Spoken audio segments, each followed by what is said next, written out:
पर यहाँ कानून का उल्लंघन हो रहा है। रजिस्ट्री तो इस देश में लाल किले की भी हो जाती है, तो वही कहानी मुझे सीलमपुर की नजर आ रही है कि सीलमपुर रजिस्ट्रार के पास इनको कोई मतलब नहीं है कि मेरे को DJ1 डिस्ट्रिक्ट जज फर्स्ट क्लास ने मेरी इस प्रॉपर्टी पे स्टे दिया हुआ है, और बावजूद ये SR4 जो कि सब रजिस्ट्रार में होते हैं, ये उस आदेश को ये कह रहे हैं कागज का टुकड़ा है साहब, रजिस्ट्री तो हम करते हैं और ये करने को तैयार है। सब रजिस्ट्रार हाय हाय, सीलमपुर रजिस्ट्रार सब रजिस्ट्रार हाय हाय, सीलमपुर सब रजिस्ट्रार हाय हाय, सीलमपुर सब रजिस्ट्रार हाय हाय, सीलमपुर सब रजिस्ट्रार हाय हाय। मेरा नाम अधिवक्ता अजय कुमार जैन है और मैं खुद अधिवक्ता होने के बाद खुद आज पीड़ित हूँ SR4 जो सब रजिस्ट्रार साहब है सीलमपुर के। उनसे क्या हुआ है कि एक प्रॉपर्टी है यमुना विहार में जो कि जिसकी मालिक है लीशु सिंह, पत्नी सतीश सिंह सिरोही, और मेरा उनसे एग्रीमेंट टू सेल 2020 का रजिस्टर्ड है। और इसके लिए कई बार, क्योंकि उस समय पैंडेमिक था और बहुत सारे क्राइसिस देश में चल रहे थे, तो उसमें लेट होने पर इतना ज्यादा लेट हो गया कि उस प्रॉपर्टी की कीमत और जिस समय लिया गया उससे काफी ज्यादा बढ़ गई। यही हुआ कि उसके मन में कहीं ना कहीं लालच आया कि मैं अब इस प्रॉपर्टी को सेल नहीं करना चाहता, या एनीवन कुछ भी हो। तो मैंने कहा मेरा पैसा आप लौटा दो जो आपने अर्नेस्ट मनी बयाना के तौर पे आपने मुझसे लिया हुआ है।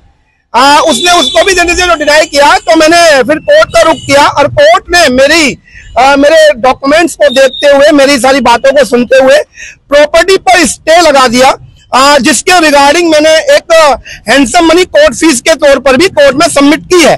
और आप देखिए गजब, ये जैसे कहते हैं ना कि रजिस्ट्री तो इस देश में लाल किले की भी हो जाती है, तो वही कहानी मुझे सीलमपुर की नजर आ रही है कि सीलमपुर रजिस्ट्रार के पास इनको कोई मतलब नहीं है कि मेरे को DJ1 डिस्ट्रिक्ट जज फर्स्ट क्लास ने मेरी इस प्रॉपर्टी पे स्टे दिया हुआ है, और बावजूद ये SR4 जो कि सब रजिस्ट्रार में होते हैं, ये उस आदेश को ये कह रहे हैं कागज का टुकड़ा है साहब, रजिस्ट्री तो हम करते हैं और ये करने को तैयार। इसका एक एग्जांपल मैं बताऊं कि एग्रीमेंट टू सेल अभी पिछले वीक ही इस व्यक्ति ने, जो लीशु सिंह है, सतीश सिरोही ने किसी अनीता खोकर, पत्नी श्री प्रदीप खोकर के नाम पर कर दिया, और क्लियर है कि उसके नाम पे ही एग्रीमेंट टू सेल के बाद रजिस्ट्री करने जा रहे हैं, क्योंकि 36 लाख रुपए का लोन उस प्रॉपर्टी के ऊपर था जिसको खोकर ने अपने अकाउंट से क्लियर किया है। प्रॉपर्टी की कीमत 60 से 70 लाख में बताई जा रही है। मेरे जैसे न जाने कितने भाई हैं जो इस प्रॉपर्टी पर बयाना दे चुके हैं इस व्यक्ति को और लगातार पीड़ित हैं। मैं अब से नहीं, इस केस को तो लड़ ही रहा हूं और इतनी मोटी फाइल शिकायतें कर करके थक गया हूं, लेकिन इसके रजिस्ट्रार को यह समझ में नहीं आ रहा है कि साहब की ये रजिस्ट्री बिल्कुल गैर कानूनी है, और कर भी दोगे तो उसके बाद भी कोर्ट के द्वारा ये रजिस्ट्री नॉन वैलिड कैंसिल हो जाएगी। लेकिन मैं अभी SDM साहब के पास, सभी आप पत्रकार साथी मेरा साथ दे रहे हैं, आप पहुंचे। अब मुझे नहीं पता कि सर यहाँ पे होगा क्या और किस तरीके से रजिस्ट्री को मैं रोकूं, क्योंकि ये तो अपने आप में इनहेरिट पावर के साथ ये बैठे हैं कि मेरी अपनी खुद की पावर है और मैं रजिस्ट्री कर सकता हूँ। प्रकरण में आपने कोई ज्ञापन भी सौंपा है? सर ज्ञापन अभी देके आया हूँ। ज्ञापन के तो नाम पे इतने ज्ञापन, देखिए मेरी ये इतनी मोटी शिकायत है, 4A 4B 4C 4D 4E 6A 6B 6C 6D, इतने सारे फ्लैग जो लगाए ना, ये सब ज्ञापन तो है। और ज्ञापन के बाद मैं आपको बताऊं कि 8 नंबर पे आप देखें कि मेरा नाम आ रहा है, ये इनके रिकॉर्ड में मेरा नाम आ रहा है अजय कुमार जैन, महेंद्र कुमार जैन, और लिखा आ रहा है कोर्ट केस। मेरा फोन नंबर भी है, लेकिन उन्होंने ना तो कोई मैसेज किया ना कोई मुझसे बात करने की कोशिश करी, क्योंकि इनहेरिट पावर इनके पास, ये रजिस्ट्री कर सकते हैं सब। तो अब इसमें SDM साहब से आपने मुलाकात की, उन्होंने किस प्रकार का आश्वासन दिया? मुंह से आश्वासन देने के बाद हो क्या जाएगा? मैंने कहा इतने सारे रजिस्ट्री हो रहे, इतने सारे ज्ञापन देने के बाद भी ये रजिस्ट्री कर रहे हैं ना, मैं तो ये समझ नहीं पा रहा हूँ। अब तो जनता डोमेन, जो पब्लिक डोमेन में आने का मतलब, पब्लिक मीडिया से बात करने का मतलब यही तो है कि इनको कम से कम इनको समझ में तो आए कि भैया तुम सीधे सीधे अनियमितता कर रहे हो, सीधे तौर पर यहाँ कानून का उल्लंघन हो रहा है, तो उसके बाद करूँ क्या?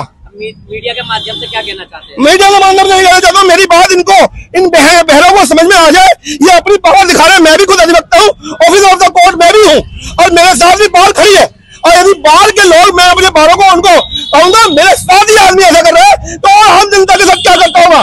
मैं आपको बताऊं, मैं राष्ट्रीय विधिक सर्वेक्षण आयोग में दिल्ली स्टेट इंचार्ज हूँ। मेरे यहाँ जन सुनवाई होती है, मेरे कार्यालय में बैठकर लोग अपनी सुनवाई करवाने के लिए मुझसे आते हैं, मैं उनकी सुनवाई करके उनके ऊपर संज्ञान लेता हूँ। ये मेरी सुन रहा। सर मेरा नाम अमित पांडे, भोजपुर रहता हूँ यहाँ। सर आप एडीएम ऑफिस आए हुए, यहाँ पे क्या कारण है आपका? मैं एसडीएम ऑफिस ये आया हूँ कि हमारे जानकार हैं अजय जैन जी एडवोकेट, इन्होंने मुझे सूचना दी है कि जिस प्रॉपर्टी पे मैंने बैनर दे रखा था, सेम प्रॉपर्टी पे इन्होंने भी बैनर दे रखा था 2020 में, मैंने 2021 में दिया मैंने, और उसमें अजय जैन जी ने कोर्ट केस कर रखा है कलकड़ुआ कोर्ट के अंदर, तो उस पर स्टे भी दे रखा है डिस्ट्रिक्ट जज ने। उसके बाद भी आज उसकी रजिस्ट्री कोई और दूसरा आदमी कर रहा है और ले रहा है, तो ये सीधे से भ्रष्टाचार एक तरीके का और गलत है। जब डिस्ट्रिक्ट जज ने स्टे दे रखा है किसी प्रॉपर्टी पे तो अब उसे रजिस्ट्री नहीं करा सकते हैं, तो सभी को पता है, कानून में लिखा हुआ है इस तरीके से। तो ये सीधे तरह फ्रॉड है, दोनों जो ले रहा है वो भी फ्रॉड कर रहा है और जो दे रहा है वो तो फ्रॉड कर ही रहा है, तो फ्रॉड है ही। सर मीडिया के माध्यम से आप क्या चाहते हैं? मैं ये कहना चाहूंगा कि अगर अधिकारियों को समझना चाहिए कि अगर किसी प्रॉपर्टी में कोई विवाद है तो कम से कम उस विवाद को जब तक खत्म ना हो तो भ्रष्टाचार के भेंट चढ़ के कोई चीज नहीं करनी चाहिए। आपके साथ जिस तरीके से इन्होंने धोखाधड़ी करी है, आपने भी बताया कि आपने भी कुछ। हाँ, मेरे साथ जी ये जो सतीश सोई जी है, इन्होंने धोखाधड़ी करी, इन्होंने मुझसे पैसे लिए थे तो पैसे वापसी नहीं करे उन्होंने। शिकायत वगैरह भी की गई है? मैंने अभी तक इसकी शिकायत नहीं करी है। अगर आप मुझे जानकारी मिली है कि जैसे इन्होंने कर रखा है, अब मैं भी करूँगा, अगर वो तो पैसे दे देगा ठीक है, तो केस करूंगा।